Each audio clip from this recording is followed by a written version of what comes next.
The civil trial of former UFC champion Conor McGregor is concluded. He has been found guilty to have assaulted a woman, Nikita Hand, at a Dublin hotel in December of 2018. It's a civil trial, so he does not face any prison time. However, he is required to pay 248,603 euros, which translates to about 258,000 American dollars. Conor McGregor's friend James Lawrence was also on trial with McGregor. The jury found that Lawrence did not assault her. McGregor answered no questions and gave no comments after the trial and rushed to his car after leaving the courtroom. Nikita Hand claims that in 2018, while at the Beacon Hotel in Dublin, she was taken to a penthouse where McGregor forced himself on her despite her protest. She said she tried to defuse the situation by referencing his personal life, but he allegedly used his physical strength to pin her down. Medical examinations the following day reportedly showed multiple injuries consistent with her account. These injuries reportedly included severe bruising across her body and other signs of trauma. A doctor who examined described the injuries as consistent with her account, noting significant bruising that indicated a violent encounter. Additionally, medical professionals found and removed a tampon lodged deeply, which was described as requiring forceps for extraction. Conor McGregor hasn't fought since he fought Dustin Poirier in 2021. He was supposed to fight this year against Michael Chandler, but it never happened. Dana White says he expects Conor to fight at the end of 2025. UFC planning to go to Mexico twice next year, once in March, and Diego Lopez versus Josh Emmett's in the works to main event that Fight Night card in Mexico City on March 29th. That falls in line with what Volkanovski recently said about not being in talks about doing the fight with Lopez. There was the assumption that the UFC would do Volk versus Lopez and the winner takes on Topuria, but the more likely scenario is Volk waits and then fights Topuria next in a rematch. Lopez is ranked number 3, Josh Emmett's ranked number 8. It'll be an entertaining fight given both fighters' aggressive styles and powerful striking. Emmett last fought last year, that big knockout over Bryce Mitchell. So Emmett will have no fights in 2024. Diego Lopez will have 3, and those 3 were in 5 months. UFC 300, 303, 306. He beat Sadiq Youssef, he beat Dan Ige, and he beat Brian Ortega. So Topuria fights Volkanovski, Holloway moves up to 155, Diego Lopez takes on Josh Emmett, Yair Rodriguez might be taking on Arnold Allen next, and Movsar Evloev takes on Aljamain Sterling, UFC 310, December 7th. Diego Lopez is in Macau alongside Weili Zhang and Justin Gaethje.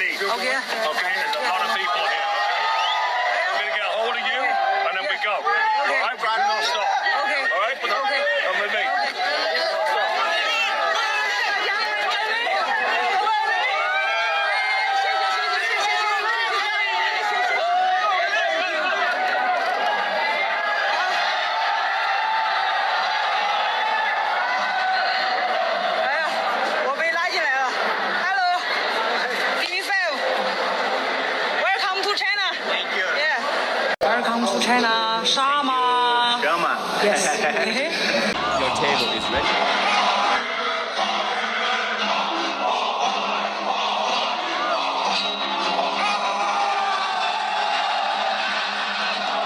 Official poster for UFC Tampa December 14th. It was Buck versus Cuck, but now it's Buck versus Duck. If Duck ducked the Cuck to fight Buck. Fuck, this is a good fight. Number 6 and 9 in the welterweight division. I'll go with Joaquin Buckley to win this fight via decision. I think he'll stuff enough takedowns and outland Colby enough on the feet to win at least 3 out of the 5 rounds to pick up a unanimous decision. Buckley's been more active. Colby hasn't been active. He's fought 4 times in 4 years. Buckley's fought 4 times in 1 year. And he's finding his stride. Won 5 fights in a row.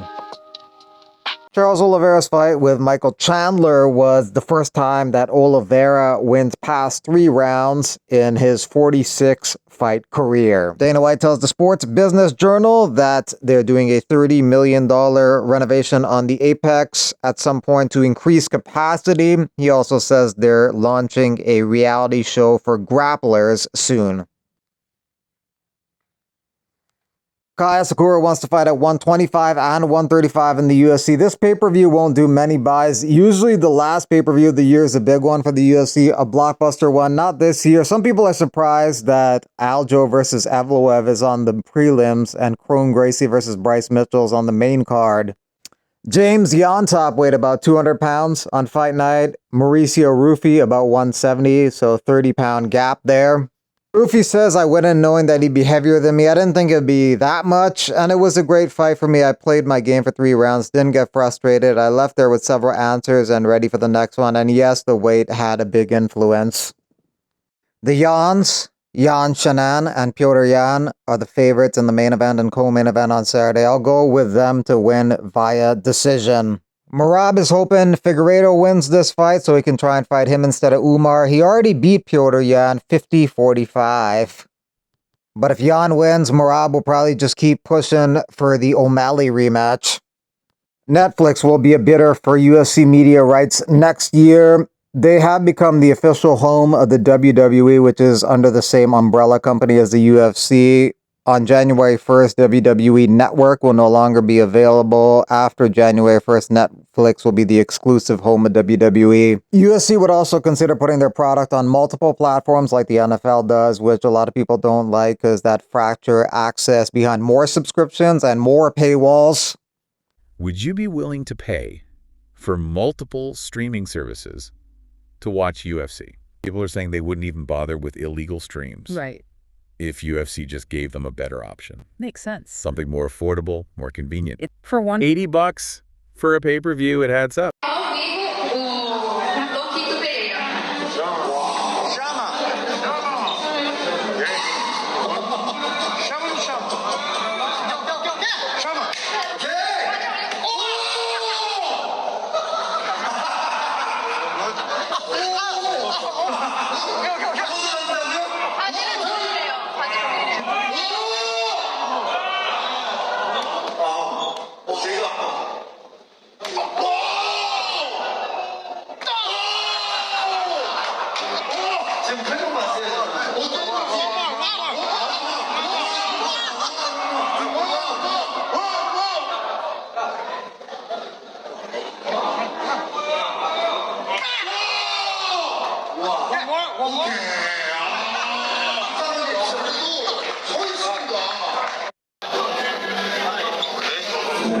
Max Holloway has a sense of humor about himself, posting this picture with the caption, "Life lately." Michael Chandler has interest in welcoming back Max Holloway back up to 155. But where is Gregor Gillespie? I really felt he was the guy to give Khabib or Islam a real challenge. The UFC is obligated contractually to keep offering him fights. I guess he just keeps turning them down. Here is Alexander the Rocket Rakic this Saturday in Vienna. My guy Agron is fighting, so I will be there. I will be in his corner for this fight.